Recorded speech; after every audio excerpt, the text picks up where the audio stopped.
សូមចូលរួមទប់ស្កាត់ការបំពុលខ្យល់ដើម្បីសុខុមាលភាពនិងបរិស្ថានជុំវិញខ្លួនយើងសកម្មភាពផ្សព្វផ្សាយពីផលប៉ះពាល់និងវិធានការទប់ស្កាត់ការបំពុលខ្យល់ការទុកដាក់សំរាមសំណល់ប្លាស្ទិកឲ្យបានត្រឹមត្រូវដើម្បីបញ្ជ្រាបការយល់ដឹងនិងបង្កើនការចូលរួមក្នុងសកម្មភាពគាំទ្រភាពស្អាតនៅតែបន្តដោយភ្លៀងរលឹមជាក់ស្ដែងនាព្រឹកថ្ងៃទី12ខែមិនិនាឆ្នាំ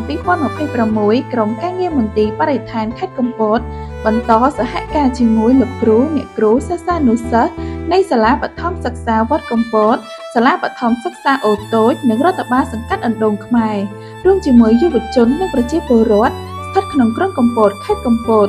សរុបចំនួន864នាក់ចុះធ្វើការផ្សព្វផ្សាយអំពីវិធានការទប់ស្កាត់ការបំពុលខ្យល់ដើម្បីឲ្យការយល់ដឹងកាន់តែទូលំទូលាយនិងកាន់តែស៊ីជម្រៅពីភាពស្អាតក្នុងខ្យល់ហើយមួយទៀតគឺជំងឺសួតនេះគឺក្តោបរួមគឺមានច្រើនប្រភេទច្រើនសន្តាន